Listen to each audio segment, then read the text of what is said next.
A very warm welcome to everyone who's joined us today.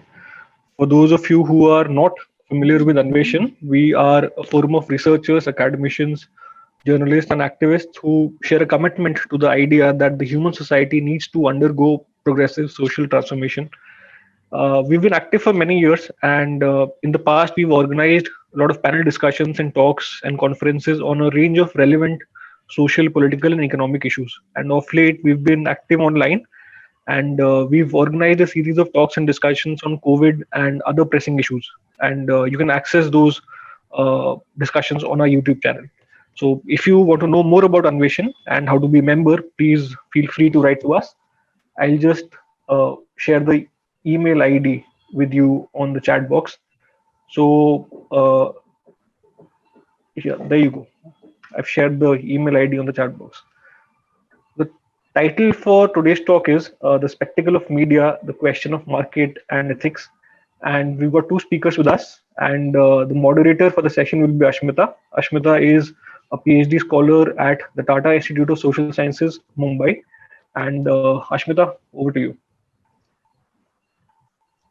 Good evening, everyone. As Pranav has already mentioned, the topic of today's discussion, which is equally important, Anveshan has been having a series of talks on various important and pressing issues.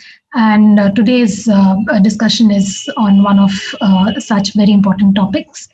I would just like to introduce the topic. So what we see is that news channels today are in a mad rush to present their paid ideology. They want to achieve higher TRPs, increase their viewership, and in that event earn more money. I hope Aunindyo will speak more on this particular issue. And also media trials are also on the rise. The media wants to give its own judgment before any other constitutional authority has done so.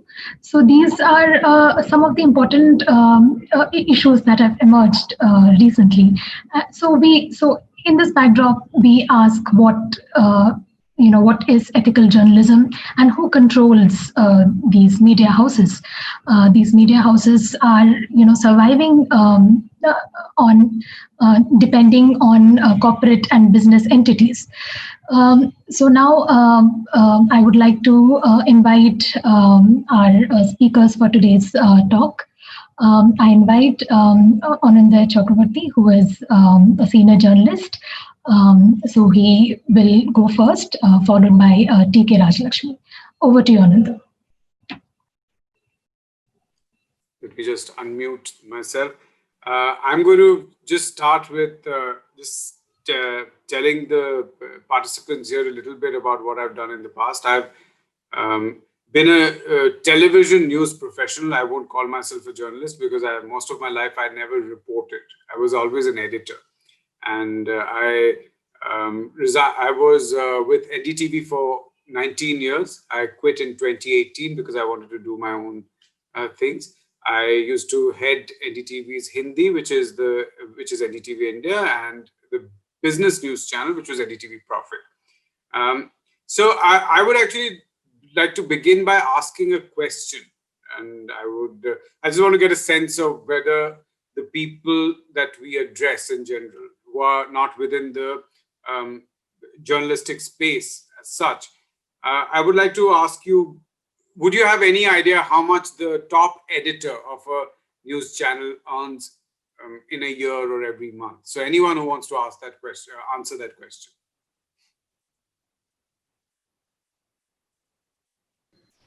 Pretty difficult for us to even imagine. No idea. Maybe someone can guess. Anyone, just get a guess, because that would give us a starting point. Well, let's say 30 crores per annum. No, that is way beyond that. I'm talking about an editor's salary. 30 crores is way beyond. That is probably what a channel earns overall. But in general, on an average, an editor earns between 10 to 15 or even 20 lakhs a month, right? That's the basic that you'll get. And there are many senior editors in news organizations who earn more than 10 lakhs a month. Now, when you earn 10 lakhs a month, who earns more than 10 lakhs a month in our kind of a country? Obviously, people who are in business or who are managers of businesses.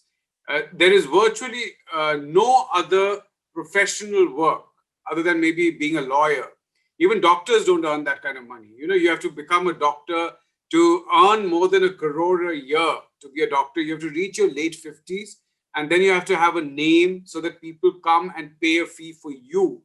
Otherwise, most doctors in hospitals earn about 1.5 to 2 lakhs a month. So imagine that a doctor earns 1.5 to 2 lakhs, a news editor, an editor who becomes a chief editor. I mean, I became a chief editor at the age of 35, right? They end up earning close to 1 crore minimum or more. Senior anchors earn 5-6 crores a year. Now, 5-6 crores a year, that is between 40 to 50 lakh rupees a month, right? How can you actually have any ethics? The only way to operate there is to be a business. You're being paid to be a business executive because that is the salary a top banker gets, right? That is the salary that a CFO gets in a big corporation. So just think about it. If people are being paid 10, 12, 20 lakh rupees a month, and then the people who are the owners who are paying them that money, they're going to ask for something in return, right? So inevitably, it's always going to be revenue. And in India, revenue is driven by ratings. It's not true everywhere, but definitely in India, the more ratings you have, the higher revenue you're likely to have.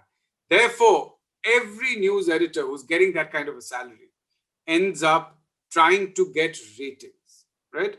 And I've been speaking about ratings for some time, and maybe that is one of the reasons I was invited to address this, to participate in this talk. And one of the key things in ratings is that news is not watched for long. You see, ratings is of two things, is made up of two things. One is how many people are watching you and how long they're watching you. Across the world, people watch entertainment longer than news. And this is true for all of us as well. I mean, we might watch a news event for 1 hour and think that we watched a lot of TV. We say we've watched a lot of television. But we'll be watching Netflix or a movie, we'll binge watch a serial on Netflix and it'll be 3-4 hours and we won't even notice it. Or we'll watch entertainment, we'll go and watch a movie for 2 hours and come out of it. It's not going to really be considered to be a lot of time being put in. So if I just compare, let's say, the #1 Hindi entertainment channel in India with the #1 Hindi news channel, right? The #1 Hindi entertainment channel, on an average, is watched by people for 1 hour every day, right? Between 56 minutes to 1 hour every day. This is Star Plus. The #1 Hindi news channel, which is Republic TV, is watched for 15 minutes. So you can see the difference, right? Actually, our studies show that on an average, viewers watch news for not more than 8 to 10 minutes a day. That's what they watch. They watch the headlines, they watch the top few stories, and then they move on. This is the average viewership. So someone will watch for 1 minute, someone might watch for an hour, but it comes to about 8 to 10 minutes a day. Every extra minute, and this I'm talking about in a newsroom when an editor sits, and I didn't have to experience that because, in NDTV, we were cut off from ratings completely or from the revenue stream. But I know for a fact that editors have to basically look at what drove ratings that week. Which show did well? Why did it do well? So they're going to give you exactly the same thing over and over again, simply because they think that the viewers are watching that, right?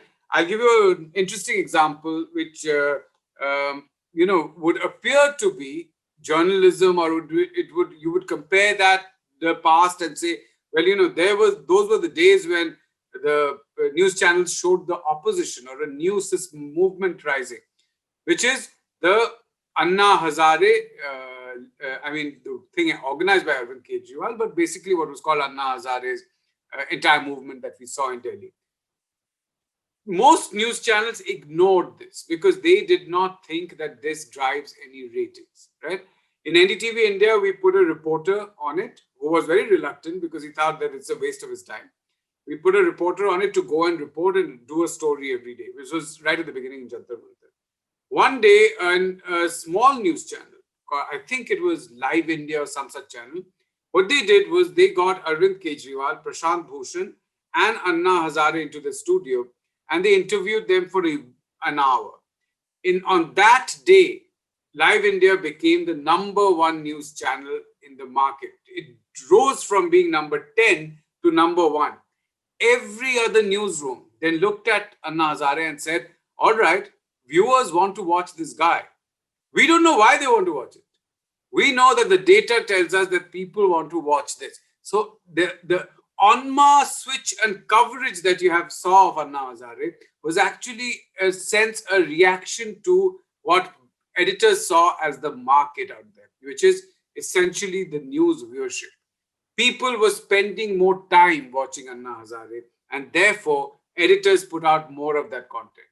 You know, when we say something like, let's say, we've seen how the coverage of the Sushant Singh Rajput, this entire Sushant Singh Rajput thing that happened, we saw how it has been covered on news media. We would think that this is being deliberately generated, but no, viewership is driven by that story. People are watching that story. Generally, viewers are not aware of why they watch certain things. They watch it because it's entertaining. It's entertaining. It sticks to, it holds them.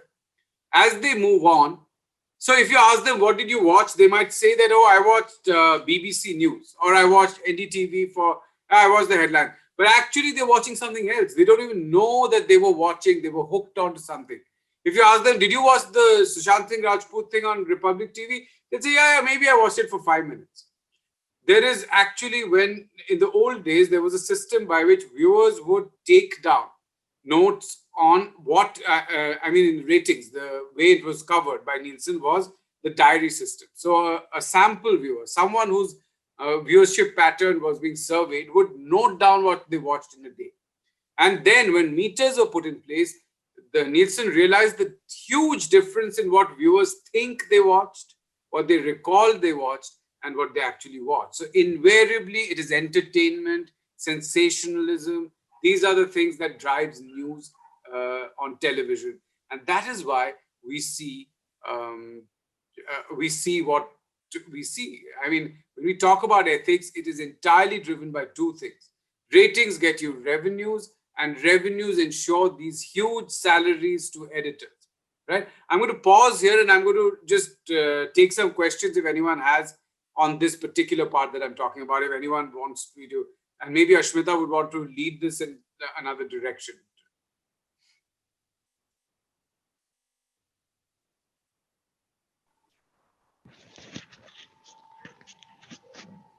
If there are questions, the audience can actually type them in the chat box and we can read them out for you.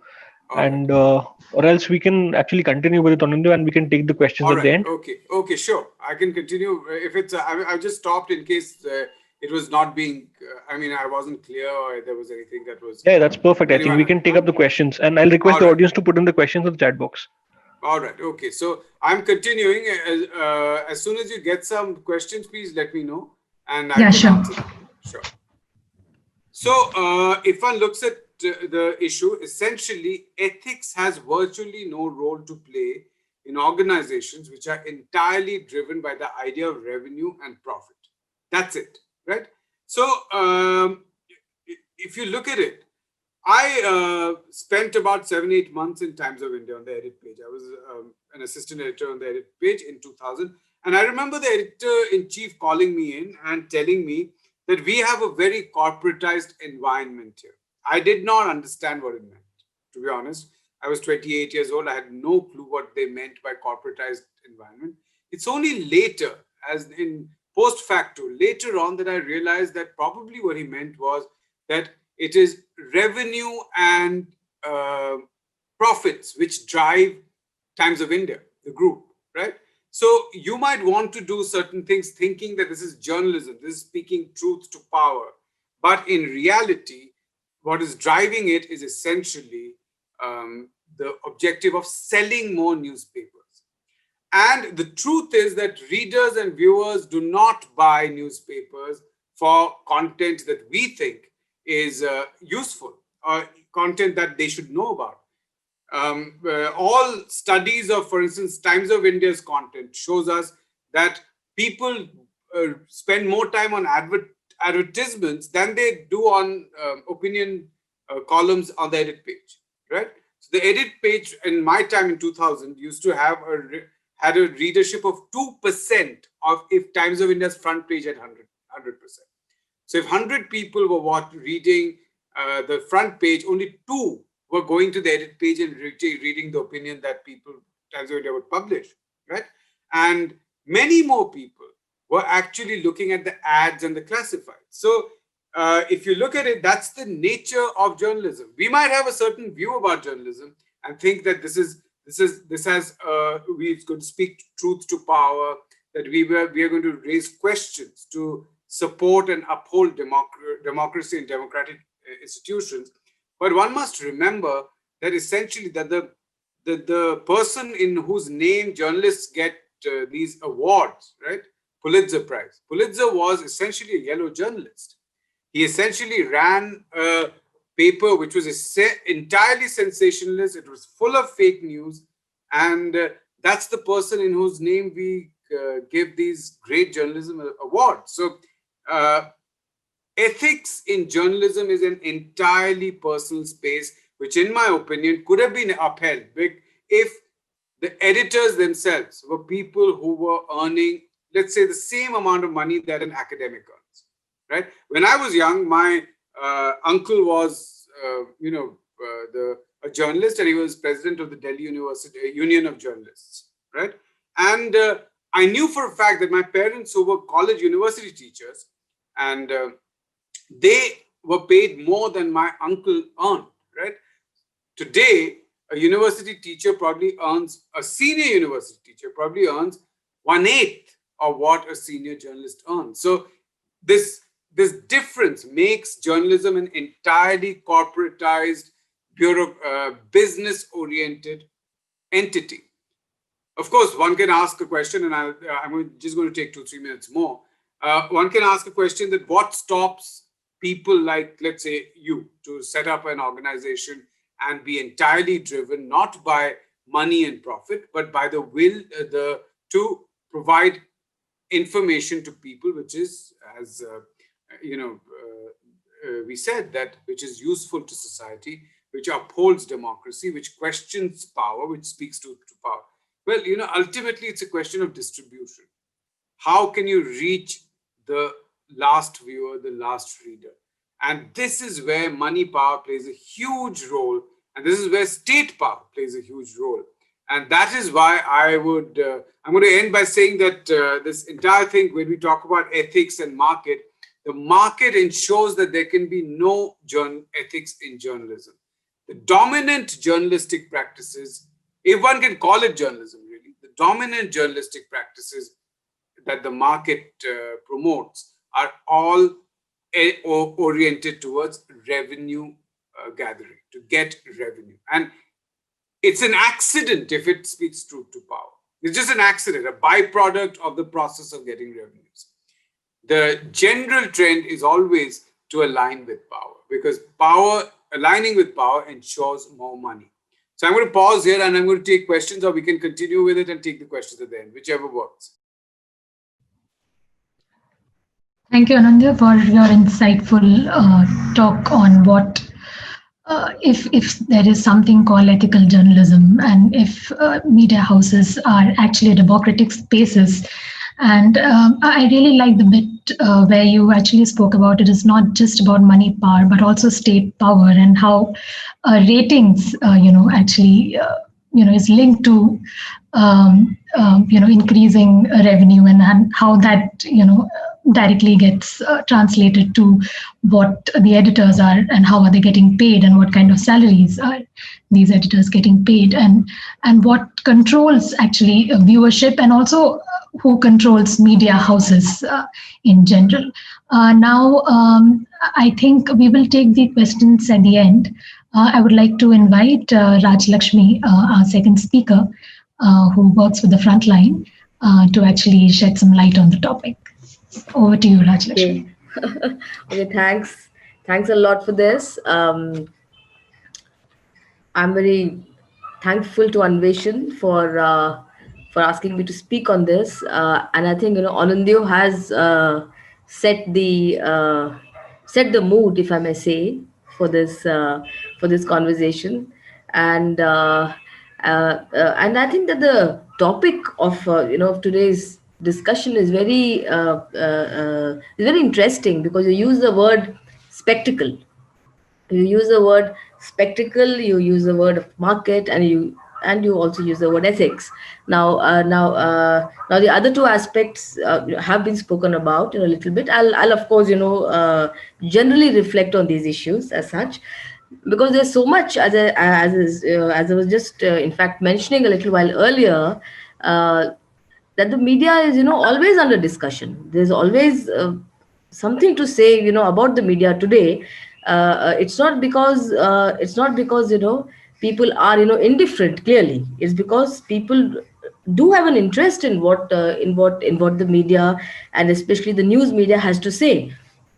So even as I sort of fully agree with what sort of Anindyo says about the time spent by people on the news media, it may not be as much as is spent on entertainment, but I do not think that the interest with the news media has has sort of waned or has died, because there is a constant criticism about the way the media sort of projects itself, the way it conducts itself, and it's not just among a select few people, or rather among the intelligentsia, but more amongst let's say the middle classes, or people who read, who watch TV, and who sort of who engage with the media at some level, and also follow what particular anchors have to say, and every anchor seems to have some kind of a fan following, also.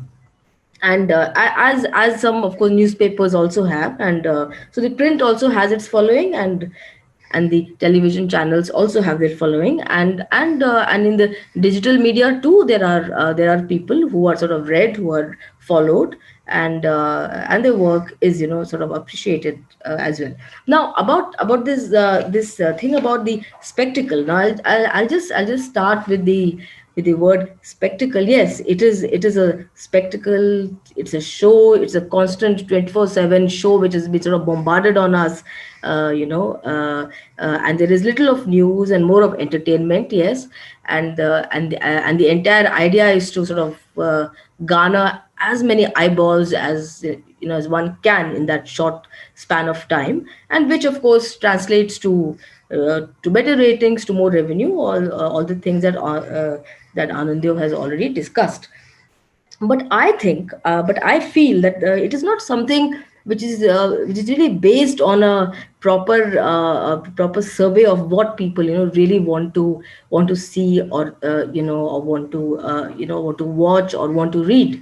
I think by this constant bombardment of inane discussions, of discussions that are very very clearly biased towards a certain point of view, which happens to support a certain neoliberal authoritarian point of view, constantly, and to sort of uh, depict as if this neoliberal and authoritarian system, or point of view were not to exist, then the entire society would be under collapse, or that there would be chaos, or that or that there will be disorder.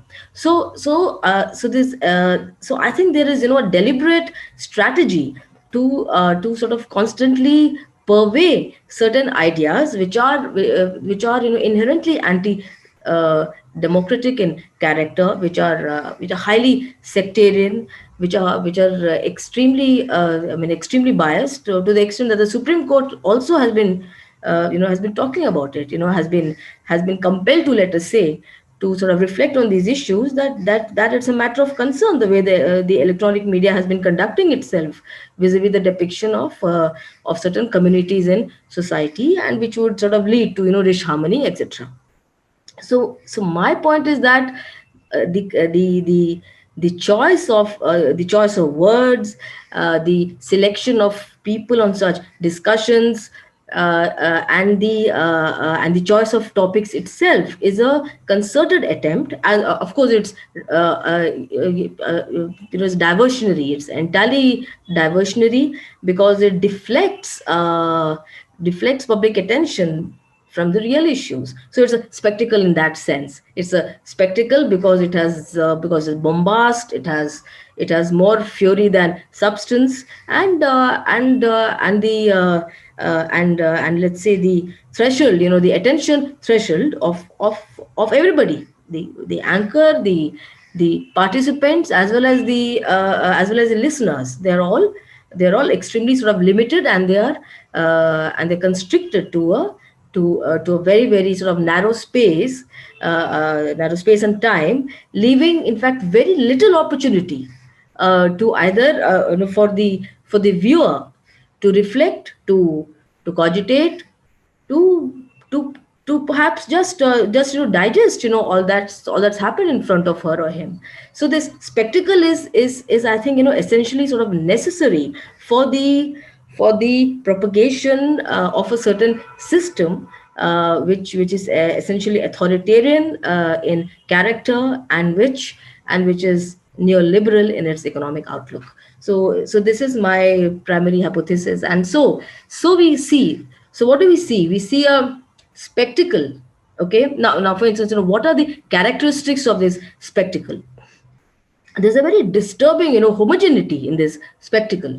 Okay, so there is this homogeneity, that it has a certain one-sided bias. Almost the majority of the television channels, as well as a section of the print media, as well as the digital media, they speak in a particular slant. Not let's say the digital media. I think they still are sort of protected from these kind of biases, or they have sort of self protected from these kind of biases.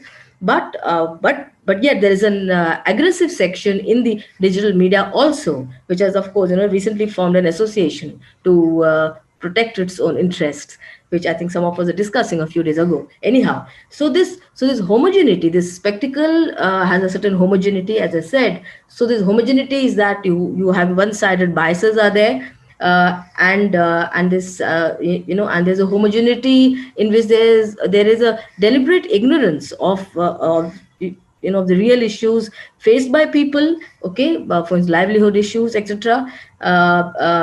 So as basic as, let's say, health, education, issues, okay, which confront people on a day-to-day basis. And then there's this homogeneity of political opportunism. Okay, the political opportunism, in the sense that that these media outlets feel sort of compelled to sort of repeat every reactionary opinion of the government in power, and of the present government in power, to be specific. So every reactionary viewpoint, every reactionary utterance. So if you have a spokesperson of a political party using the term political tourism, okay, to sort of to hit out at the opposition for visiting the Hathras victim, you will find a section of the channel anchors also using the same term, political tourism. It is a strange coincidence. Then you have a spokesperson of the ruling party using the term Gupkar gang. You find these anchors also using the same term. So how is it? So how is it? So then it sort of strikes a certain it sort of strikes one that there is a certain agreement, maybe not a open agreement, but there's a certain understanding that okay, we are there to back you, sort of indirectly or sort of directly, and that you shall be assured that that that that we shall attack the opposition, but we shall do it in a way that is not all that sort of obvious, right? But this constant attempt, to demean the opposition, to demean, to humiliate, anybody else who speaks in any other tone, to constantly lampoon and to make fun of liberal voices.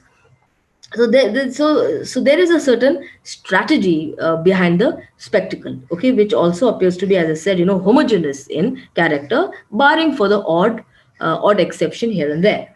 So okay, then there's this other aspect I find, the certain homogeneity of righteous indignation, of, let's say, right wing righteous indignation. It's terribly, they're terribly righteous, they're terribly about, everything has to be seen in the prism of national or anti-national. Anybody speaking against the government, as we all know, is sort of labeled an anti-national today. And so whether it's to do with taking an objective viewpoint about other things, for instance, to do with China itself, if there's anybody who has anything sort of good to say about China, you are an anti-national. This is irrespective of the fact that India still continues to do trade with China, as does the US. So but then these things are not going to be discussed.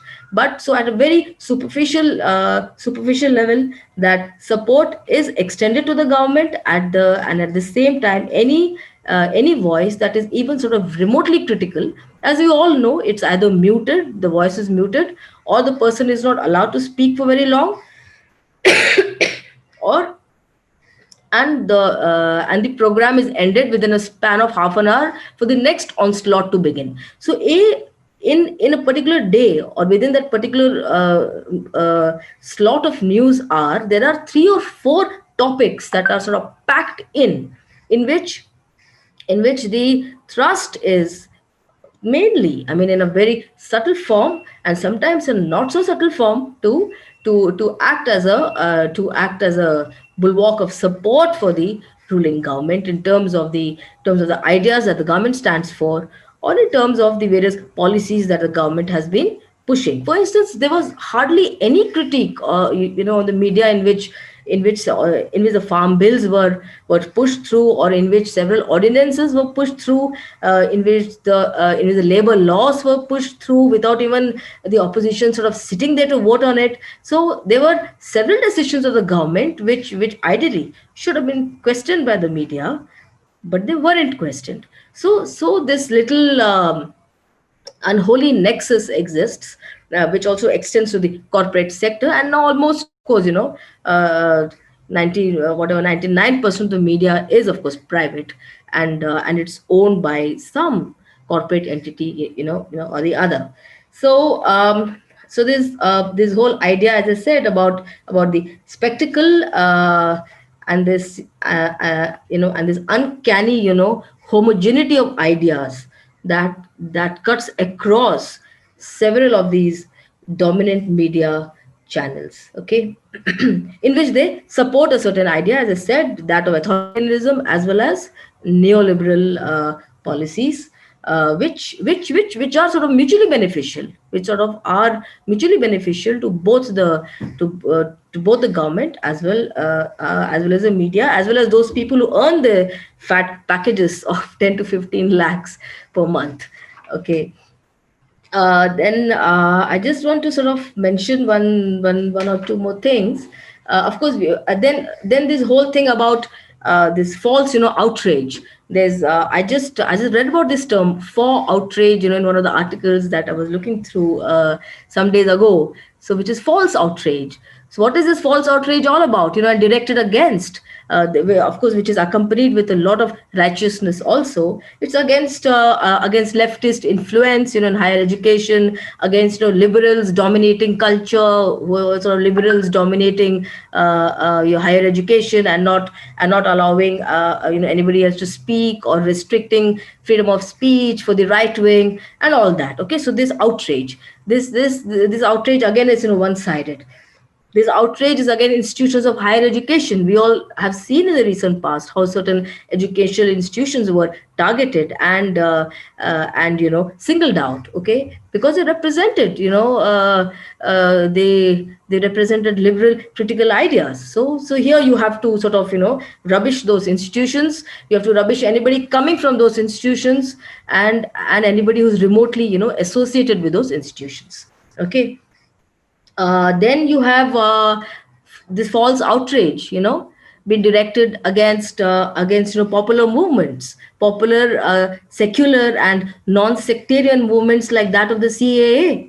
You have to sort of rubbish it. You have to lampoon it. You have to make it into an anti-national, to give it an anti-national character. Okay, just because the present government doesn't agree with it. So this is again the homogeneity of outrage also. So spectacle. So there's a homogeneity in the spectacle, and there's also a homogeneity in this self-righteous outrage. So and again the pseudo outrage on the whole Sushant Singh issue also. I mean, it was, after all, a mental health issue. When suicide did not stick, then it had to be drugs. And we all have seen how how that poor girl was targeted, and her family was targeted, and Sushant Singh himself, for that matter, because there was a complete no holds barred on this, and it all served as a very fit diversionary tactic for other issues that the government should have been in the docks for. And so it also served as a diversionary tactic, as I said. So then this false outrage for a statement that Mehbooba Mufti made, and it went on and on. I mean, there was no sense of outrage about the constitutionality of the abrogation of Article 370 itself. There was no outrage at that point, but there was this false outrage about a statement that she made, and completely taking it out of context. And it was to basically discredit the political leadership in Jammu and Kashmir, to sort of again give them that anti-national tag. So these are these few issues that I sort of wanted to flag. And I also want to say is that the fact that section of the corporate class, the corporate class, the industry, is also sensing a fatigue with this toxicity. As you all know, there was brands like Parley, etc. The owner of Parley said that they feel extremely sort of uncomfortable, associating with certain media outlets, with certain channels, because of the toxicity that they sort of purview. Because again, of course, there is a market there that buys Parley biscuits. So maybe it's a revenue consideration, but the fact remains is that it's a good thing, and that I'm glad. I mean, I do not know whether how long will this sort of continue. The fact that the Supreme Court has taken notice, the fact that the High Court in one state sort of pulled up Republic TV and said that you cannot use such words that nation wants to know, etc. And the fact that there is a fatigue from the corporate class also, vis-a-vis the kind of news that the toxic levels in the news that that are pervade in the in this channel. So but then I think the good sort of development. But then that's all. So if there, so I think I'd sort of conclude here. So if there's anything else, that you'd like me to talk on, or maybe we can take it in the Q&A form. Okay, Ashmita, is that okay? Yeah. Thank you, Rajalakshmi.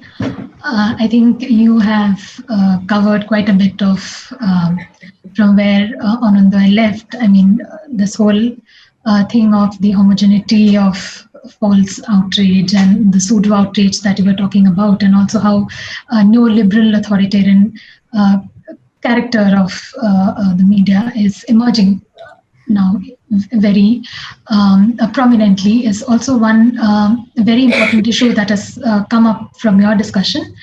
And also, I think how you talk about how some of the very real issues that get sidelined, and anyone trying to critique those issues, and how the government is trying to stifle their voices. From here, I think many questions have already come in, so I will read the questions one after the other, and I mean, both of you can see who wants to respond to which question. So the first question is from Twinkle. How far do we see the rise of independent journalism, with them still trying to get funds? And on the other hand, with the fall in subscriptions of print getting suspended, especially during the lockdown period, do we have a changing trend towards the shift in the business model?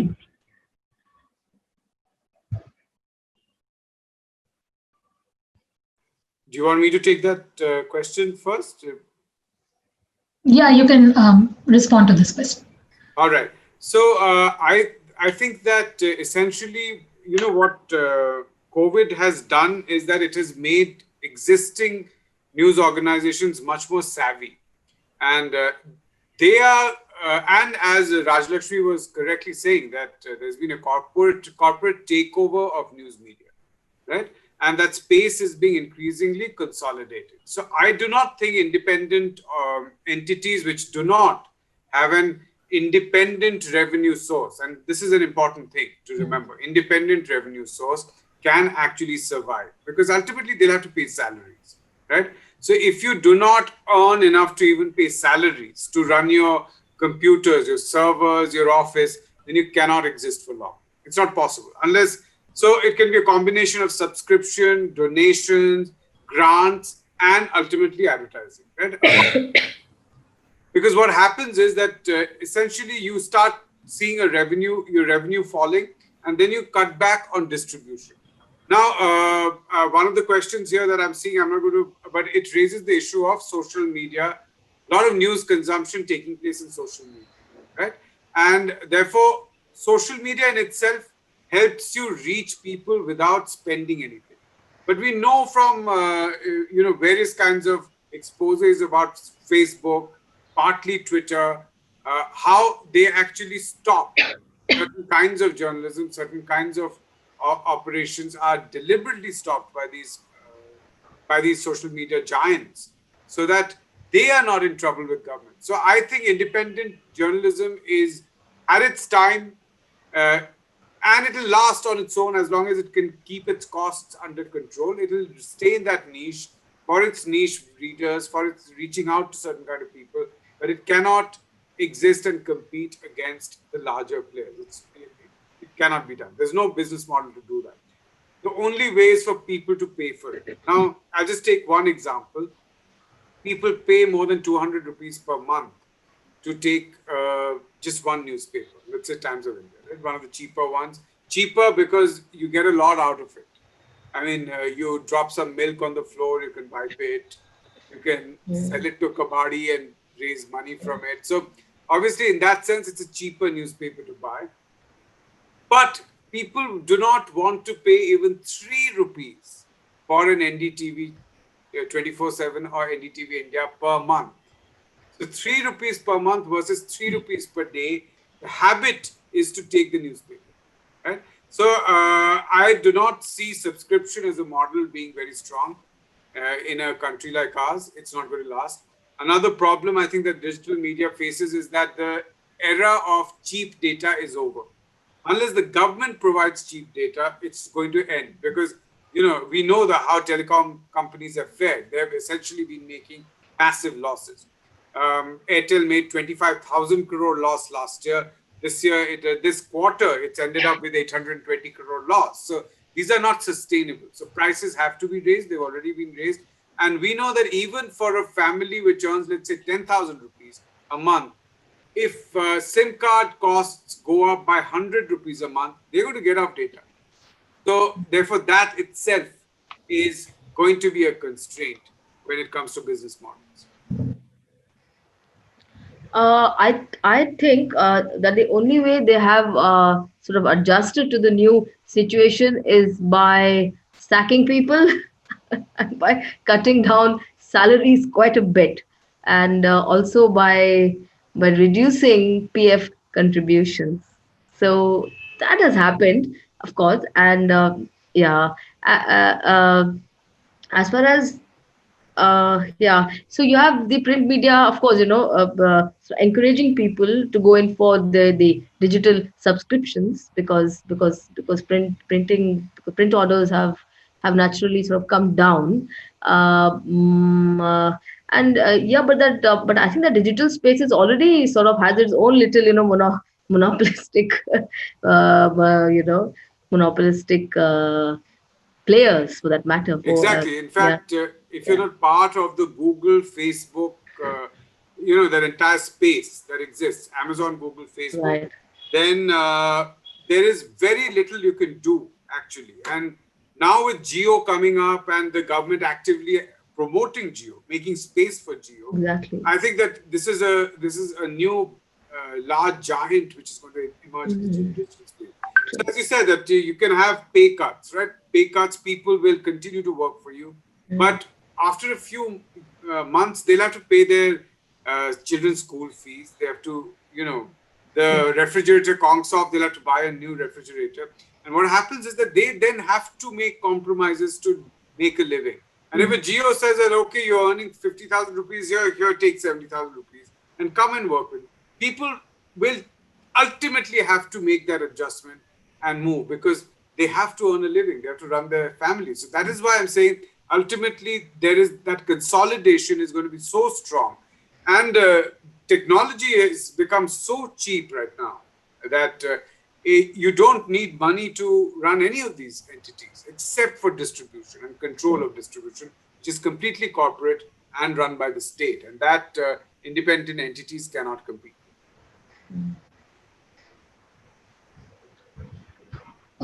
So there are two questions actually three, I think, on regulation. So I'll read them together.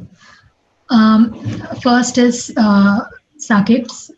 Do you think the media today faces this double-edged thing of regulation, where there is a demand for its regulation on one side, and on the other side it asserts the right not to be regulated and the right to freedom of speech and expression, especially in the current political situation? There's another question by Siddharth. Do you think there are enough regulations to ensure that media can differentiate between investigative journalism and judicial trials? Okay, Anando can go first. Yeah, Ashmita. I think you can start this one. I'll take it. Okay. Yeah. Okay. See, I think this whole issue about self-regulation is a very interesting thing, because where we want the government to regulate, that is in terms of ensuring that that there are fair working conditions for media persons, where sort of labor laws are implemented, where there's no hire and fire happening. Those are the areas that the government does not want to regulate for the media. But when it comes to content, there's a very selective application of regulation, and it's a very tricky thing, and especially I wouldn't like, especially this particular government dispensation, to have to do anything with media, with regulating the media. I mean, and as far as the associations go, there are several media organizations who are forming their own sort of associations. They're of course doing it in a sense also to sort of avoid any drastic intervention from the government. And let's be very clear, if the government wants to regulate anybody at all, it is basically those those voices which are critiquing the government. I mean, I do not think the government would like to regulate anybody who who sort of directly and indirectly support them. So you'll have these admonishments being made, time and again. You'll have the Supreme Court saying a few things, and then you'll have the media, and then you have the government also saying, why should the government regulate? Because at least 80 to 90% of the media is backing the government today. The government, this particular government definitely doesn't want to regulate. Anyway, I'm done. There's one more question. Can I just read? It's on regulation only. Yeah. So this question is again by Siddharth. If media is essentially subject to the logic of market, news will be created instead of being covered. Adam Smith's free market argument and the free speech argument inevitably creates a frenzy. Do you think the need for regulation, both financial and ethical, is much more than what exists? Yes, Ananda, you can go. So I think that regulation essentially will be a method to muzzle any questions, right? Because regulation is ultimately in the hands of the state. So I'm making a distinction here between the state and the government. And we know that even when it comes to courts are very conservative when it comes to news. So any questioning of government, we've seen that even in an organization like the News Broadcasting Standards Authority, where Justice Verma was a chairperson, and Justice Verma came from a very legalistic point of view. He would essentially say that where is the evidence which you can provide in court? Now, that is not journalism, right? That is investigative agency's job to do it. The journalist's job is to raise questions based on whatever is available, as long as it's a credible question. But courts are conservative in India because the law is conservative. There is no law protecting the media. It comes specifically under the freedom of expression laws under the Constitution. Unlike the US, where the media is protected, and unlike the US, where even defamation is very difficult to establish, because there are these various cases in the US Supreme Court, federal courts, where the right to even lampoon is upheld by the court. So instead of regulation, it is actually the exact opposite. There should be no regulation. My point is that if there is any power that you give to a statutory authority will always be used to crush those who are questioning that authority, because anything else is utopian. Obviously, if I had the power to utilize something, a law, I'm going to do it to stop something against me. So I would say the regulation is definitely does not work. Self-regulation also doesn't work, because we've seen that regulation is used. I'll take an example of the channel that I used to run, NDTV India. And there we were served a notice by the government for supposedly helping terrorists in one of those attacks on a Air Force base, right? And in Pathankot. Now, the point is, our reporter, and we gave a detailed reply in which we showed that actually every single sentence that our reporter spoke had already appeared in newspapers. 2 days earlier, they had been officially part of briefings made by the army. And we said, okay, here's the response. Here it is. And our reporter wasn't even in Pathankot. He had just come out of an army briefing, right? Then we thought, okay, we answered. It's done. Then we suddenly get a notice that NDTV India is banned for a day. It cannot go on air. The government sends a notice. It says that your answer is not satisfactory, just because it has appeared in the papers or in media, or as it cannot be an excuse to pass on information which is sensitive in security terms. Now imagine, the government is saying that something which exists in the public domain is still sensitive information, which supposedly the terrorists could not have accessed, right? So already they used a law to go against us, and I'm one of the litigants in the case in Supreme Court as the managing editor at that time. We challenged it, and the government, of course, withdrew and suspended that thing for a while. And I don't know what has happened to that case as of now. But the point is, the challenge that NDTV put up had to be a challenge against the law itself, because the law allows the government to intervene and do those things. So any regulation which is through a statutory body is going to be only used to further stifle any question that the media asks. I see another question on regulation, though it talks about social media regulation, so I'll read that out. The question is from Jyotsna. There is more consumption of news than ever before, but through social media instead of traditional media as we have known. And social media cannot distinguish between news and fake news or news and opinion, etc. Should social media be regulated, or are there other options? I think there are certain sections of the IT Act which do sort of regulate broadly, and yes, but of course, there's always this danger of it being sort of misused, as you have seen, in the random in fact arrests of people, which even now the Supreme Court has also sort of commented on this. Also, they have told the police not to get after people randomly for social. For the comments on the social media. But then hate speech, yes, hate speech is a very I mean, it's an area which sort of works, which we have seen, comes from, of course, several quarters now, and there's a chain reaction kind of a thing. And so there are, I think, systems, I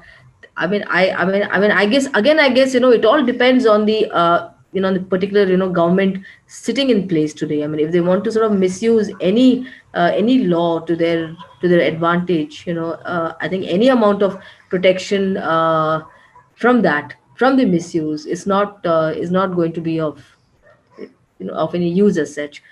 So I'm a little sort of cagey about too much of regulation also there. But as far as threats to rape, murder, hate speech, all these things go, yes, of course, they should be taken seriously. But then there are other kinds of things, other kinds of statements that are made, for instance, the or maybe sort of lampooning a chief minister, or making I mean, here the threshold for political humor is very low in this country. I mean, when you look at the kind of things that people can sort of get away with, at least in the US. I mean, I'm not talking about France here, but it's crazy, I mean, here you can be easily sort of booked for that. I mean, the UP government has sort of booked this particular journalist called Prashant Kanoja, I think twice, for just remarking, or for making some innocuous remark. And he has to go to Lucknow, and he has to appear in a court there. So all this entire chain of harassment, even Siddharth Varadarajan, the founder editor of The Wire, he sort of remarked, and then he of course took it back when he realized that it was not a correct statement. But then that apology was not enough. The UP police filed an FIR. And then this entire thing about criminal defamation, that has to go, which has been a long-standing demand of from the media and from all, I think, liberal-minded people. Yeah. So I would say that regulation makes sense as long as it is overseen by, let's say, something like Parliament, and a parliamentary body which is not, in the sense, representative of the government. Let's say, so if the BJP has more seats in Parliament, it does not mean that it will have more people in that body overseeing regulation, right? And the contrary, the counter is equally true. If the UPA has more people, doesn't mean that it has more say in that body for regulation. If such a thing can be established constitutionally, statutorily, with oversight of Parliament and courts equally, and not just government or some ministry, then obviously regulation is something that is desirable, as long as the conditions under which that regulation is placed, and the points under which the regulation is done is periodically revisited, because society changes and what society accepts changes accordingly. So as long as that happens, I think regulation is welcome and should take place. And I'd say that because, for the simple reason, because doctors are regulated, various industries are regulated, and they are regulated in an impartial manner, because it's not political in that sense. So I would say that it is important for whatever, in India, it's not bipartisan, but multi-partisan regulatory body, if it can exist, then it is worth it. Otherwise, regulation by law, right, which gives power to the government or to ministries or to even parliament alone on its own, is dangerous because it essentially simply upholds the right of the government to crush any kind of questions, any kind of dissent. There's a question by Twinkle. Do we have a counter spectacle? Because the representation across the medium varies. For instance, in the case of Riya Chakravarty, the print and the visual media versions varied, and the news media website were in a way critical of these forms of media spectacle. Yes, of course. I think the counter spectacle is being sort of worked at through such forums like Anveshan, and we have NewsClick, we have NDTV, we have Frontline where I work. So we are in our own, I think, limited ways, and of course, good part of the digital media today. We have they are sort of raising questions. Many people are writing on these things. So it takes it. It is going to be an uphill task because the level of dumbing down, and I mean has been to really astronomical levels. So it has to be really challenged at a continuous level, and I think those counter views, those alternate points are sort of coming through gradually. Yeah.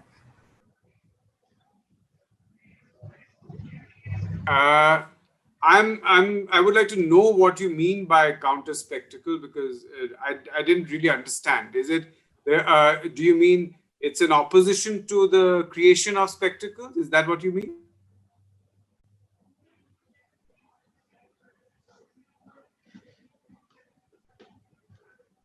Sorry, who asked? Twinkle. Hello. Yeah. Hello. Yeah. So I was referring to how, a mainstream version is created because, television media is something where the we can say that, the majority of population is easily watching it. So, for example, the new media websites that we are talking about do have limited say viewership or readership. So in that sense, if there is any counter spectacle, it is not reaching to the audience as much as the television version is reaching. So that is what I meant by media spectacle. For example, News Laundry published a lot of reports which were critical about how print media, specifically in this particular case, was functioning. So yeah. So the point to look at here is, as you correctly said, reach, right? You see, even if one looks at a newspaper's readership, which does not include the entire paper, right? The entire paper, the most read papers probably would, on a daily basis, not reach more than 1.5, 2 crore people on an average, even though readership numbers are inflated. If we believe the projections made by rating agencies, then every minute at 9 o'clock, every minute on an average, 1.5 to 2 crore people tune into a news channel, right? Compare that to a successful YouTube video. A successful YouTube video over a 24-hour period will end up with 1 lakh views, 2 lakh views, right? That's a good video. It's done very well. Compare 2 lakh views to every minute on an average 1.5 to 2 crore people tuning in to a news channel. And you can see what kind of impact a spectacle versus the counter spectacle can have. Of course, this is entirely an issue of distribution. And that is a crucial thing, again, because I think it is, you see, as I said right at the beginning, people watch entertainment. They watch entertainment more than news. And this is the nature of things, right? The point is that can a news channel or a news organization, which is essentially driven by news, sustain itself through revenue, through ratings? Now, here's a comparison. Republic Bharat, right? Number one would probably have 20% of the Hindi news market share. NDTV India would have 2% of the Hindi news market share, right? NDTV India actually does not have 1/10 of Republic Bharat's viewership. It probably has half of Republic Bharat's viewership, right? The way in which it appears to have less is because the crucial areas where what is in the technical jargon called a head end, a cable TV head end, where the meters exist, the bark meters exist. That is where NDTV India is blocked. It is not shown, or at a crucial time, its sound goes off. So people watch for a while, then switch off. So essentially, on the ratings meters, you see this very low viewership, and therefore its revenues end up being lower. If NDTV India were to get, let's say, 50% of the viewership of Republic TV, it would be able to sustain itself very well, employ more people, spend more on news gathering, and therefore that would have given it a space, or as you said, a counter spectacle, the ability to create a counter spectacle, the ability to create a buzz. That is entirely determined by distribution. And there both money and state power, political power play a role. The next question is addressed to Rajalakshmi. In cases of crime and violence against women, do you think state institutions, police, and the judiciary also help in creating a media spectacle? In Roop Kanwar case, such spectacle was created with the help of police, political nexus, and recently in the Hathras case, how the body was burnt, and then how versions were created negating the crime, etc., also shapes media spectacle. Yes, absolutely, absolutely. Of course, they do play a big role. They play a very crucial role as per their requirement and as it suits them, and as it suits the political class in particular. For instance, in the Hathras case.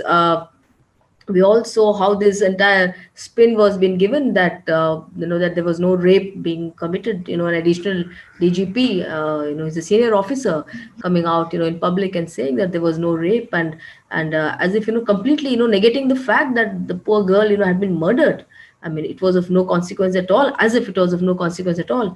And this whole thing hinged upon, to sort of get off the rape charges from the accused persons. And then the media plays on this angle, when there are fewer other cases of attacks on women in other states, their rapes as well as murders, for instance, in non-BJP ruled states, and to draw a false equivalence between those issues.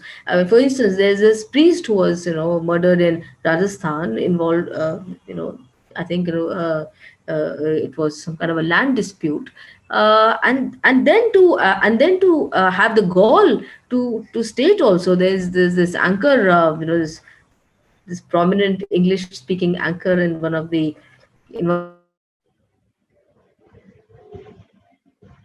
legacy media channels, but it was precisely that which he was doing, saying that why isn't the opposition outraged at the murder of the priest, similar to the outrage it expressed when it marched to Hathras.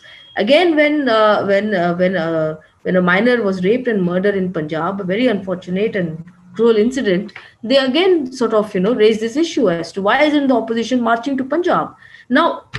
Now, these were the same questions that the ruling that the BJP was also asking, that BJP spokesperson were also asking. So there's, again, as I said, that the homogeneity of thought and of thought process and outrage was really in fact uncanny, in a sense. So yes, they do play a role. I mean, they act as extensions of uh, of the political machinery, in a sense. Then why not? I mean, transfers are sort of dependent on that. I mean, if you do not toe the line, you are transferred to some remote village or to some remote district, etc. So these are the issues which sort of ultimately add to the media spectacle. The media is part of this whole spectacle, is part of this narrative, very much part of this narrative, whether to do with Hathras, whether to do with Roop Kamar. So it's not about the victims themselves. It's about the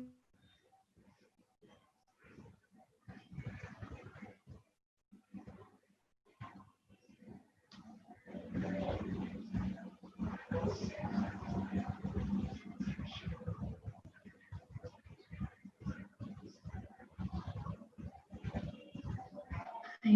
think there's some problem in her connection. The higher are the TRP ratings. Yep. The next two questions. The first is by Siddharth. Given the alliance between big capital and political parties, can media ever be neutral in neoliberal times? We have seen that with respect to the coverage Indian media has done in the last couple of years. The next question is by Reva.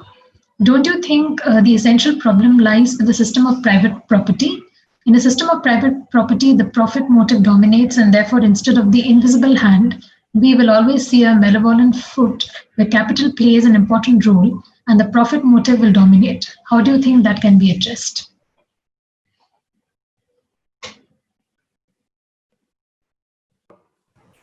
I think that to start with, obviously, the rise of finance capitalists have had a direct, a much more pernicious impact on news. But I think that journalism as such has had very small periods in which it has gone against the ruling classes or against the state. And I think those are moments of crisis in the state. Otherwise, journalists have always more or less upheld what the state stands for. And as I started by saying that, Pulitzer was a yellow journalist. Of course, he had certain radical elements in him. We know that the big, owners of big newspapers, Randolph Hearst and all that, the big editors, they were extreme conservatives. There was nothing radical about them. In India, almost every editor was very close to the establishment throughout.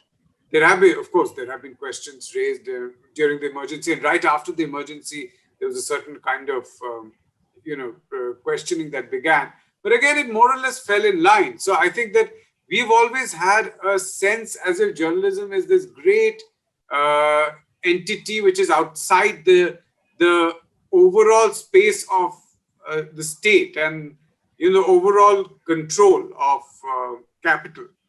It has never been.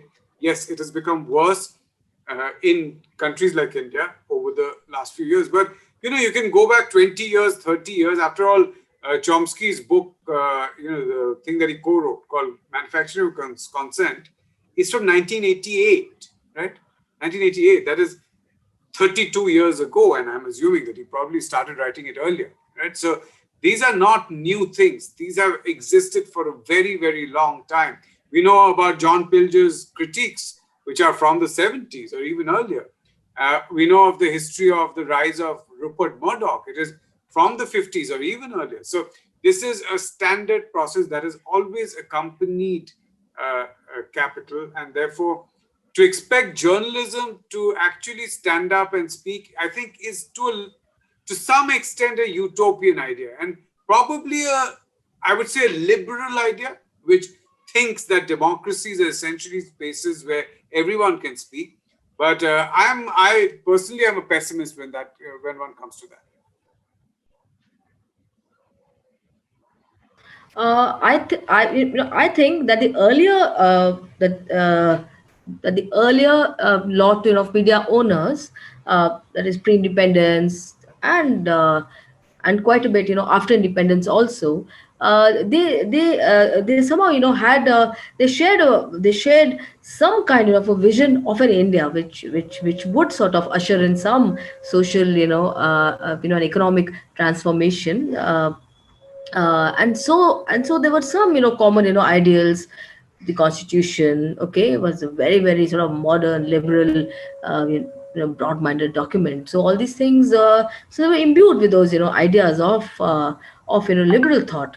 So I think somewhere down the line, maybe again, of course neoliberalism has had a lot to do with this change of outlook, change of thinking, and with the idea that the media sort of ceased to have a social obligation.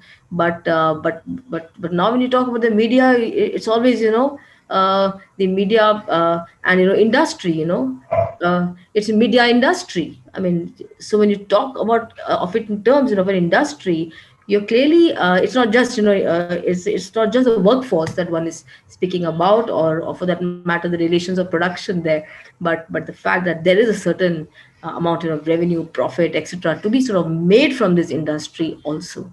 So it shapes. So yeah, sorry, Anand, go ahead. No, sorry. I please finish. No, it's okay. I just wanted to say that so the now in fact there is a closer. In fact, if there was earlier a closer identification with these the broader social and economic goals, in that particular period, now there is now there's a far greater identification with these reactionary goals, or which is actually regressive, which is not progressive, in any sense of the word. So it signifies a really I would a setback in all. Yeah. So I would agree with Rajalakshmi as far as when it comes to saying that things have deteriorated now. It is very clear. But if one looks at the history of Indian journalism, Indian newspapers, then we will see that it has essentially always been on the side of those who, someone has asked a question about property, right? Those who are property. In fact, when Indira Gandhi nationalized or moved her, initial thing in the Congress, she was greatly opposed by the national media. The national media was sure that she'd lose the elections in 1971. So there was a organized attempt to make her lose because she was going to do things which the media bosses and barons did not like at that time. So if one looks at the way in which even from the mid 80s onwards, the battle between Indian Express and Dhirubhai Ambani, these are very narrow battles which have very little to do with the society and commitment to society. The overall idea of nation building in the sense that existed right after 1947, of course, that played a role. But we have to remember that the people who built India, many of them were ICS officers who were opposed to the national movement. The Nehru's cabinet is actually full of knights. If you go through that, you'll see that many of them actually were given knighthoods or CIEs in Order of the British Empire as late as 1946.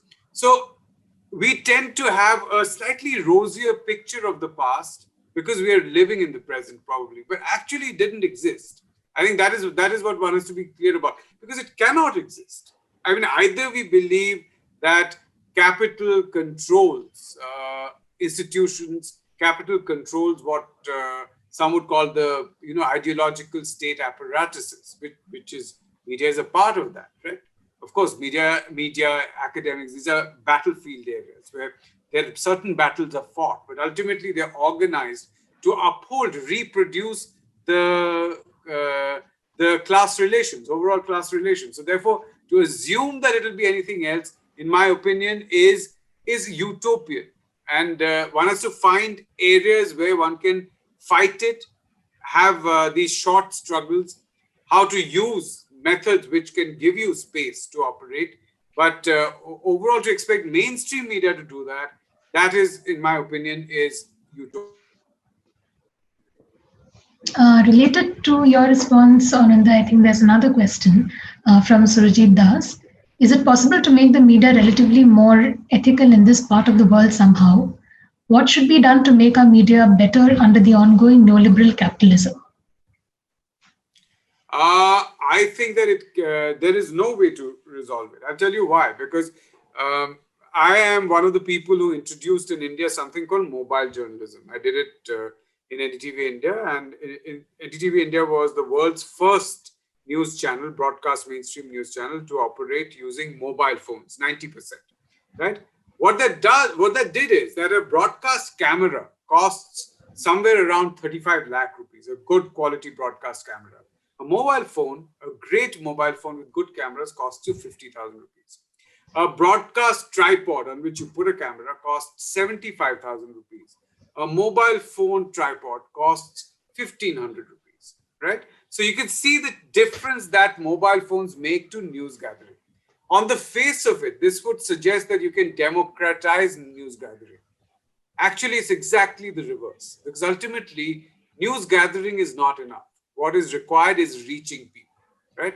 And the reach is controlled by the state and those who control the means through which you're going to get there, which is social media, which is Google, Facebook, WhatsApp, right? And on when it comes to cable TV, it's essentially these large cable conglomerates controlled politically.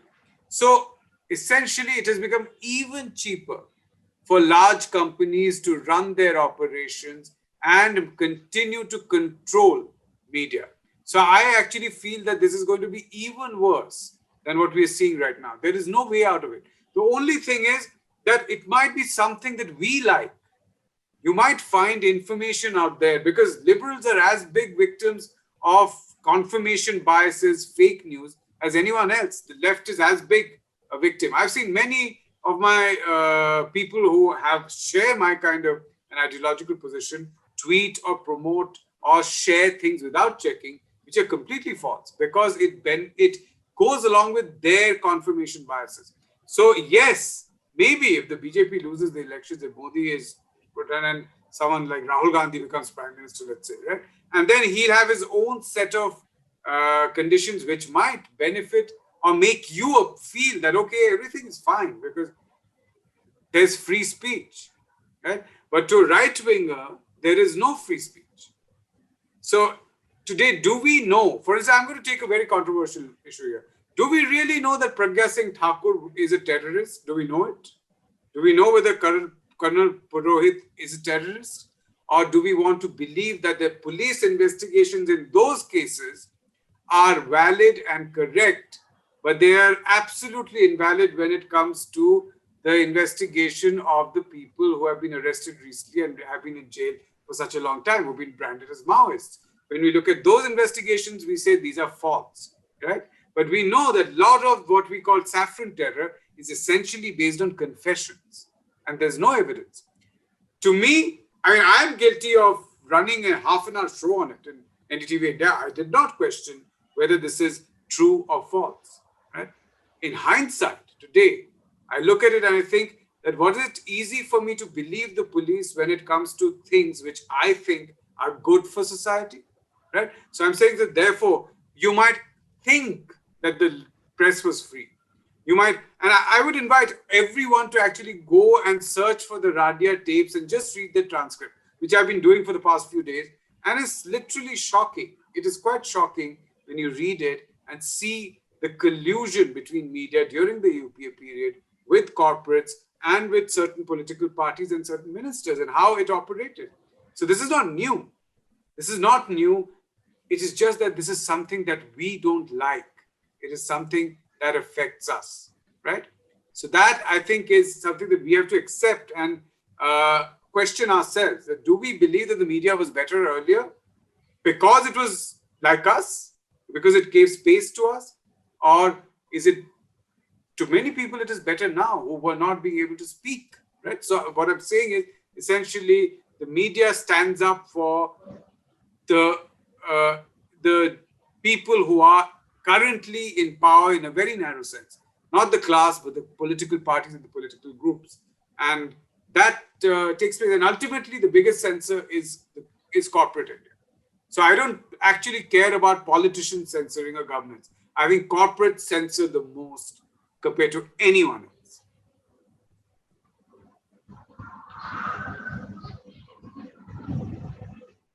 Rajalakshmi, do you want to respond? I mean, I think that the corporate can't be seen, as independent from the political class, and it is this nexus which is in cahoots with each other, which essentially works against general society, which also works, against the interests of the media as such, in sort of democratizing, ideas within the media, or for that matter, increasing. Or in fact preventing the media from playing a role in the social transformational agenda of this country, or for that matter in sort of playing a role in helping raise democratic consciousness among the people. So I think this entire sort of network between the corporates and the political class, and plus the corporate control over the media, they all sort of work in a particular system to to ensure that status quo, by and large prevails. Yes, the previously also, media owners were pretty much had cozy relationships with with the political classes, with the ruling government of the day. Uh, but I think at least I mean, I don't know, corruption, yes, as compared to reactionary to I mean, as compared to reactionary elements, as compared to regressive ideas, I would always draw certain distinction between the two. Person is accused in a fodder scam, accused in a fodder scam, or a person who is accused of instigating a communal riot. you know uh, we can't draw any kind of an equivalence here. That is why, as I said, today there is this idea to sort of portray as if all crime is the same. All crime, all crimes against women, all kinds of women is the same. Crimes in general are bad, without sort of drawing the subtle distinctions that there are certain people in this country against whom these crimes are more frequently committed. So these are the kind of little subtle things that the media is trying to blur, and they are creating this false consciousness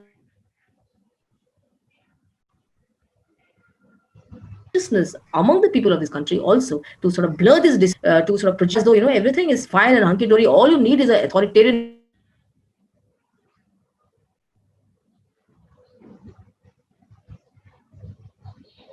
person at the top, and not a quibbling, dividing, and settle down, ultimately. So this, yeah. So I think it all works in tandem to an extent. The corporate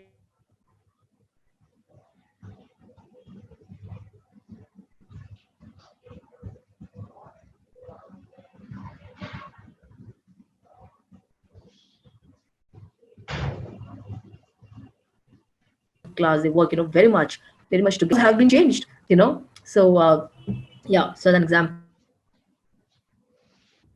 yeah. The next Okay, two Ashmita, I'm done. questions, yeah. Thank you. The next two questions, they they're almost the similar questions, and they want to know about the future of media. How is it going to be? So it says that media is the fourth pillar of democracy. So is there an end to this negativity in media?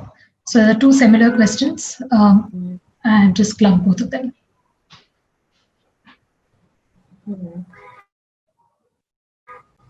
Negativity in the media. Okay, you mean cynicism or negativity? The media tries to project a very cynical image.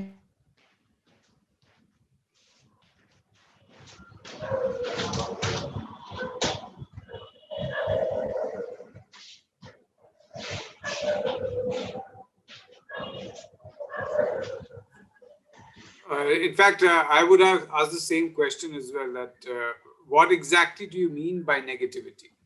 Whoever asked this question, I can't see it here.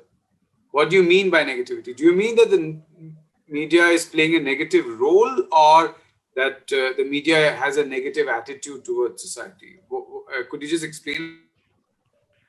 Negativity means the biasness of the media. Like, it is biased now. It is not true. It is called the fourth pillar of democracy, but what it is not projecting the truth. Like, So I think that again, as Rajalakshmi pointed out, that there is a matter of maybe degrees. You see, to say that media is the fourth pillar of democracy in itself is in itself a bourgeois notion, if I could use that word, right? Because it's a notion of democracy which, if democracy were like that in reality, then nothing would be wrong with democracy, right? The point is that essentially the media has, at best, what one can call is a space where certain battles can be fought against the state, or the state can be questioned, right?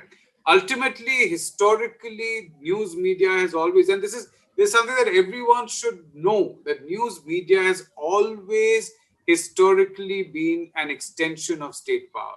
It has never, ever in the history of the world, right, done anything beyond that. Right? There have been these moments that in post facto we see as these great moments. Like if you look at someone like Bob Woodward, right, and Leonard Bernstein, which is, I don't know how many of you know about the Watergate scandal and all the president's men, right, who basically broke the Watergate story. Woodward was extremely close to Bush during the Bush era. So here was a journalist who people wanted to follow. He was a great follower of Bush, great supporter of the Afghan and Iraq wars, right? And an essential conservative who was being given information by a disgruntled spy. And that is what we see as this great moment in journalism. I think that we overestimate the role of media and journalism in upholding democracy. It does not, it never has. Even, I mean, give me one example, even from the West, where we see a certain degree of independence, right? For instance, the New York Times can have an entire issue saying why Donald Trump needs to go, right? We should remember that the New York Times is run by a trust which has traditionally been a Democrat trust, right? It does question. But go to a website called fair.org, right? Fairness in and accuracy in reporting.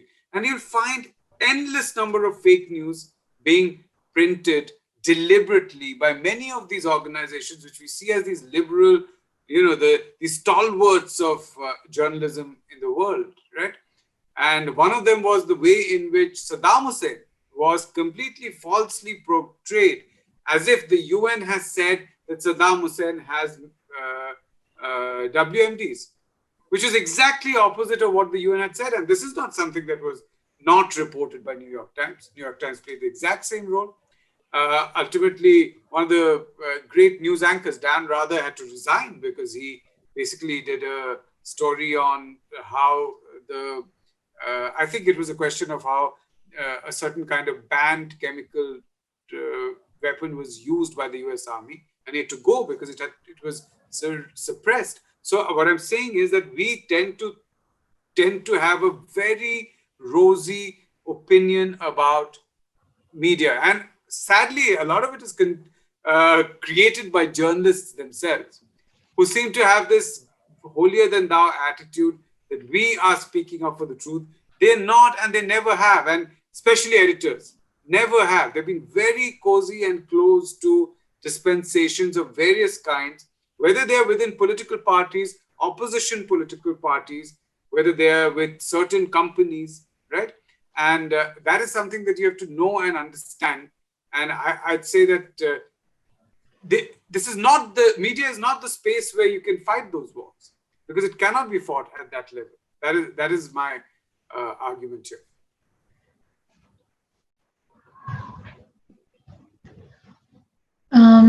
So the next question is by Siddharth.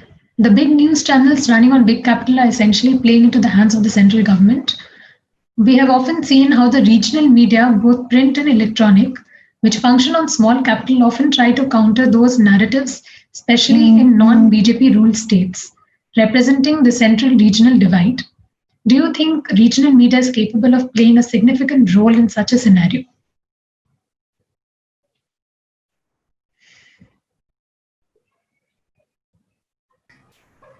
Ashmita, can you just come again?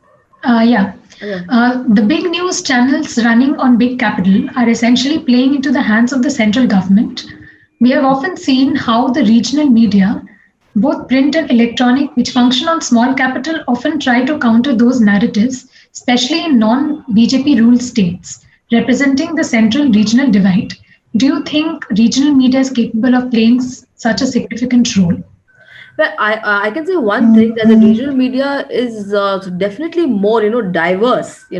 Despite the tag of regionality with them, they are definitely more diverse in terms of they show what the kind of diversity that India is, and not just reporting on what happens in the corridors of power, Lutyens and this and that, or even the metro cities. So I think the regional media definitely plays that role, and the city news, the local news with all the flavor, it's in fact much read. I mean, even in the place where I live, which is in Ghaziabad, in Vaishali, I find people in the rickshaw pullers, reading a Hindi newspaper, reading, so they sort of pour through it. So I think there is an interest in the in what the regional press has to say, and and and yes, internet connectivity being what it is in a country today. In fact, my connectivity is also pretty poor today. It's going off and on. So that is the state of affairs, in most parts of the country. So this whole digital India nonsense that the government wants us to sort of believe and sort of is not really working in terms of as media outlet. So people are still in fact very much dependent. People still in fact read the printed word, for that matter, quite a bit. I mean, at the time of elections, when we travel, we see people under trees, barber shop, they're reading newspapers. They're not watching the news on their phones. Yes, they may be listening to videos, they may be listening to entertainment, but they do read. I mean, there's one newspaper which is circulated, which is shared amongst many of them. So they pour over every little bit of news. So I think there's a lot of scope for that, and the regional media, despite its drawbacks, yes, there are drawbacks because the pressures are much more, given the fact that they are dependent on a very narrow base, as far as the revenue sources are concerned. The state government, many of them are dependent on state government ads. So if you are hostile to the particular state government, as has been seen in the case of Bihar, you will not get ads if you write against the particular state government. So they have to play a very tricky balancing act, and several of them are also not, at least the reporters, who are mainly stringers and who really work on very low sort of salaries.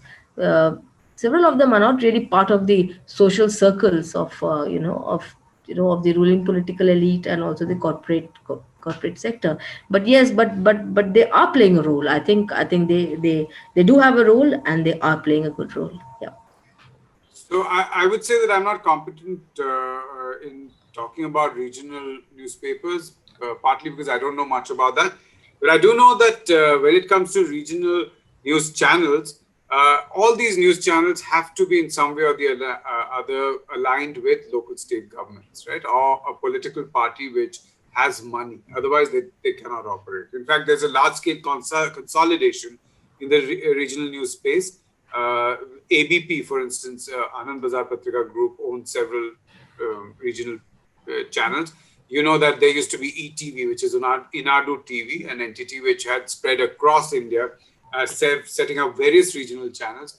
They've all been bought over by the TV18 group, which was then bought over by Reliance. So there's a massive consolidation that you're seeing out there. One is the TV9 group, the other is the ETV group, which is now under Network 18.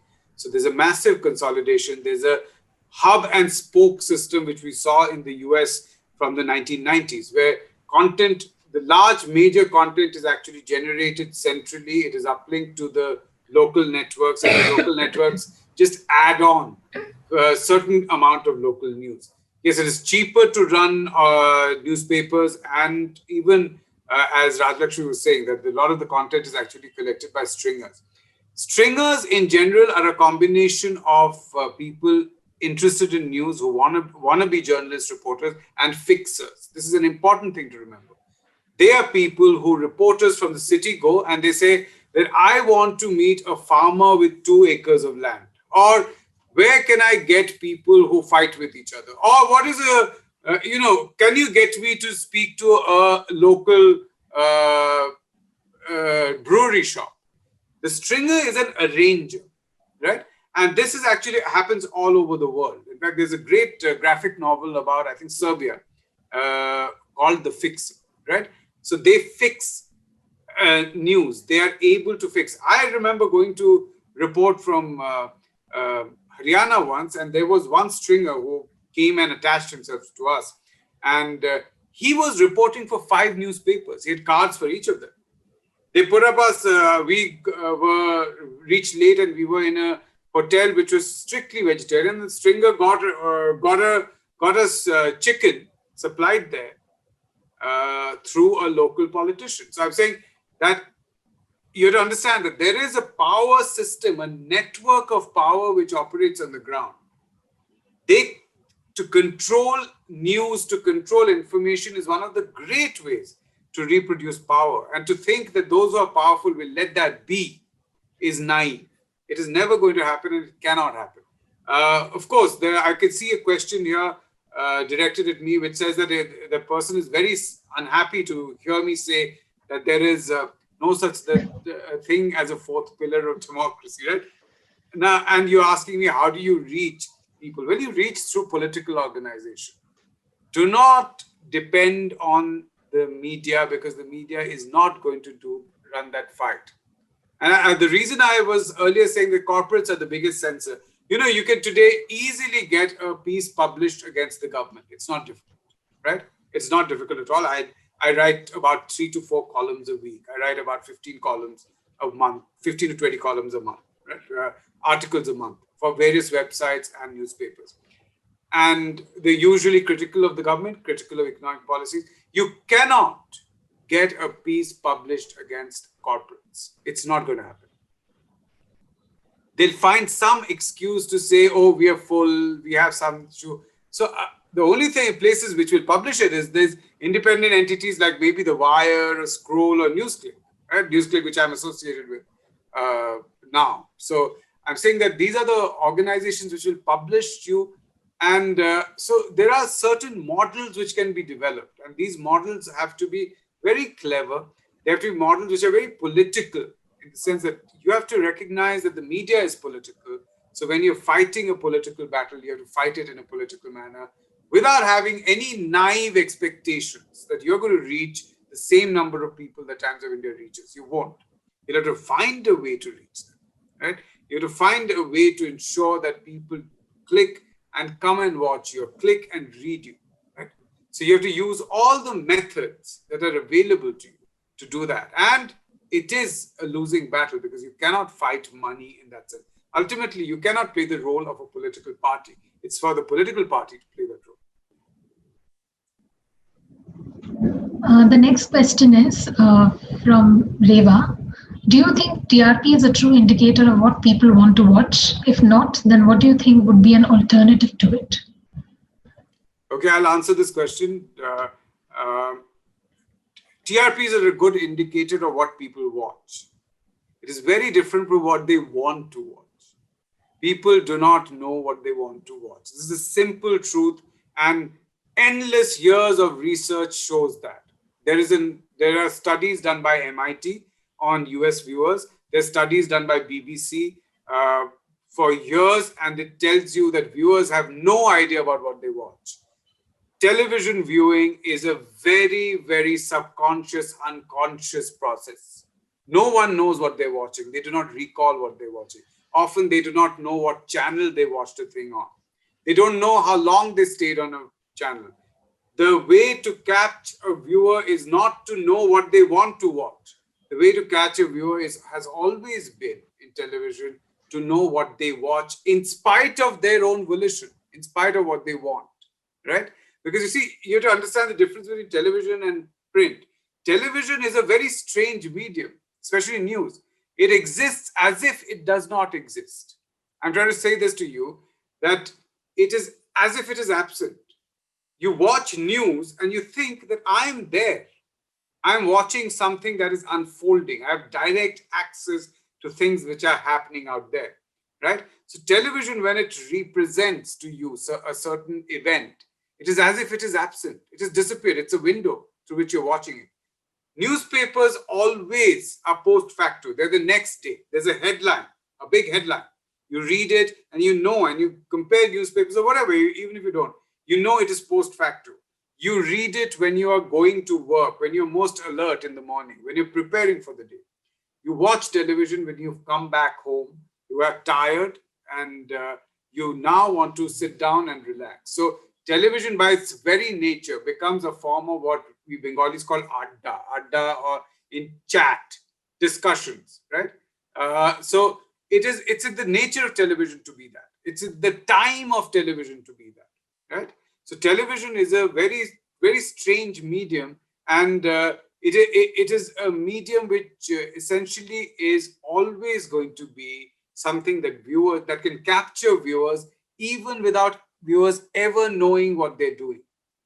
In a sense, it's a very hypnotic medium, right? And every single study proves that. Every single experiment with television proves that. And I'll just end this point by taking the example of Arnab Goswami.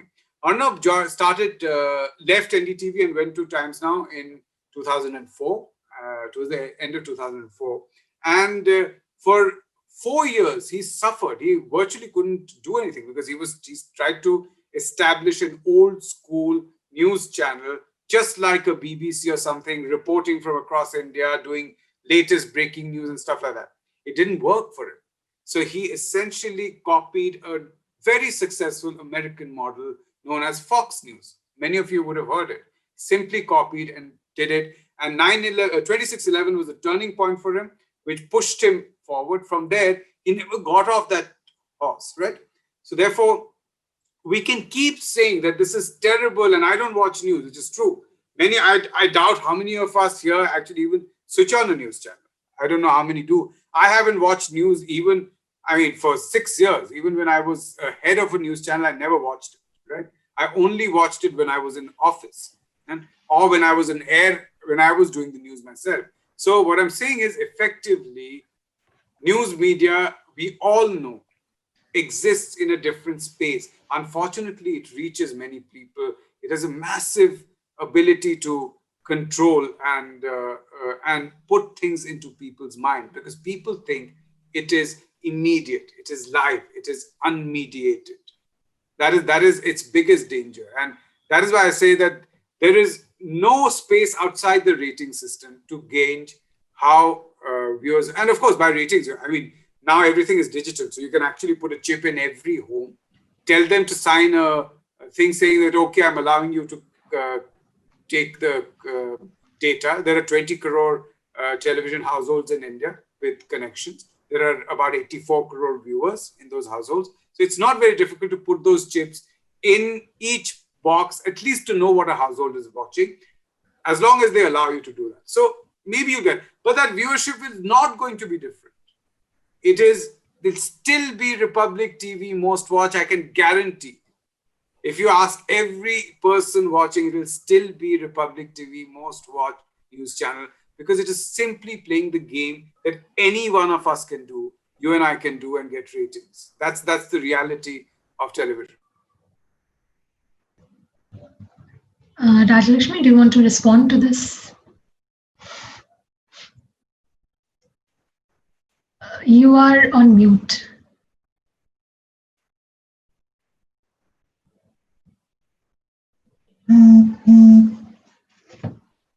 You'll have to unmute your audio. Oh, sorry. I'm so sorry. Okay. As I was saying, was that I do watch news, and I do watch the news channels to see what exactly are they saying, what line are they taking, and I watch a range of news channels, and I find that the cacophony is so distinctly missing in news channels that come from other countries. So whether it's DW, or whether it's CNA, or whether it's BBC, or even CNN, which is totally pro Joe Biden and Democrat, or even Russia TV for that matter, and or AFP. I mean,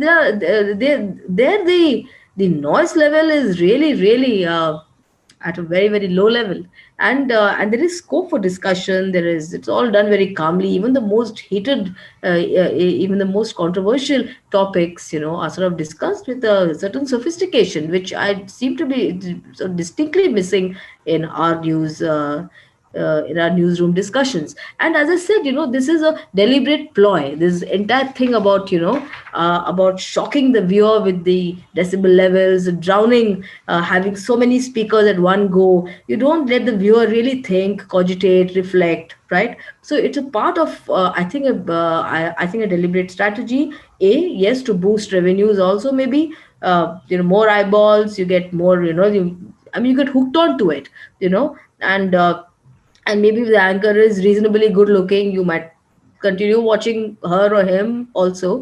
So there are various kind of considerations that go into sort of projecting this particular image on our news channels.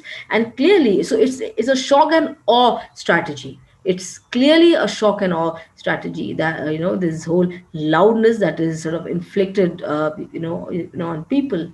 And I have my doubts, really, whether there's really a proper assessment of what people really like, or what do they want to watch, also in news.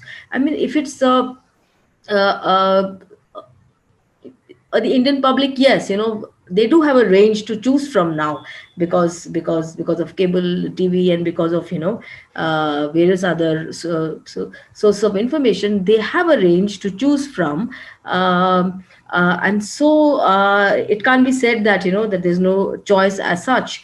But for instance, desi channels, yes, people do want to watch their own news, their own country's news channels, to get information about what's happening within their own country. Now here is where the problem lies, because apart from one or two mediums, the rest of them are just competing with each other on on decibel levels. That's the only competition that is there. And otherwise there's a complete homogeneity of views, as I said, is there. So what does a viewer really want? I mean, I'm sure no viewer wants to be continuously hearing a bombardment of decibel level 24/7 in his ears. I'm sure nobody will like it. It's just annoying after a point of view. It's just annoying. So people, now I'm saying that the fatigue has set in, which is a good thing, which is a good thing. So now you have a anchor who now says news without the noise, but he also talks very loudly, but he still says news without the noise every time. He ends up with that, with that tagline. Okay. uh, so it's interesting. I'm saying there, so I think one way or the other, I think these changes are going to sort of come about. And it's going to come about because the viewer is going to demand it. I think one way or the other, the demand is going to come from there. You can't keep on inflicting them, inflicting it. For instance, manufacturing consent to hear your decibel levels is a little bit too much. So it's going to change. I'm quite optimistic. Things are going to change, but it all depends on how we, as a journalist, individual journalists, also sort of identify our own roles in our spaces. In journalism as such. What do we want? What do we see journalism as an objective? The objective of the media, or of or of journalism. Is it just like any other job, or does it have a certain social obligation or not? So I think these words have to creep in our language when we interact with younger people, and with younger journalists. Well, these are some, I think, attempts some of us are trying at various levels.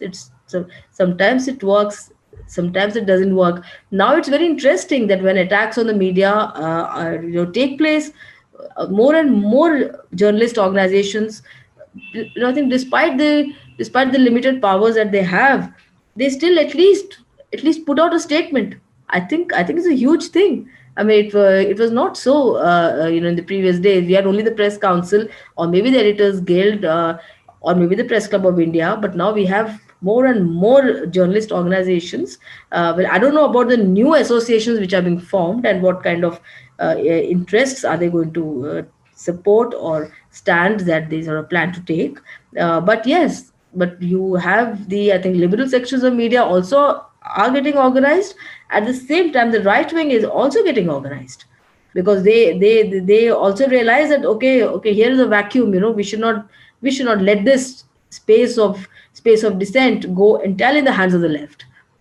That's why you have the right. So we have to sort of watch out for that also. I think these are, multiple levels at which things have to be watched out for. It's going to be interesting, definitely. And these things have to be fought out, I think, within the media, and in sort of so there are twin challenges. So I think, within the media, you raise the democratic consciousness, among media people, about various issues, relating to work, etc., and also to the content, which in fact, because there is a close connection, between the content and between your work, and work satisfaction also, and also the larger role, that is the social obligation of taking forward the transformational, agenda and goals that underlie our constitution. Yep. So this is the last question from Malini. Given that independent media based on subscription cannot compete with big media houses, what is the future? Are we to see a worse scenario in the coming years?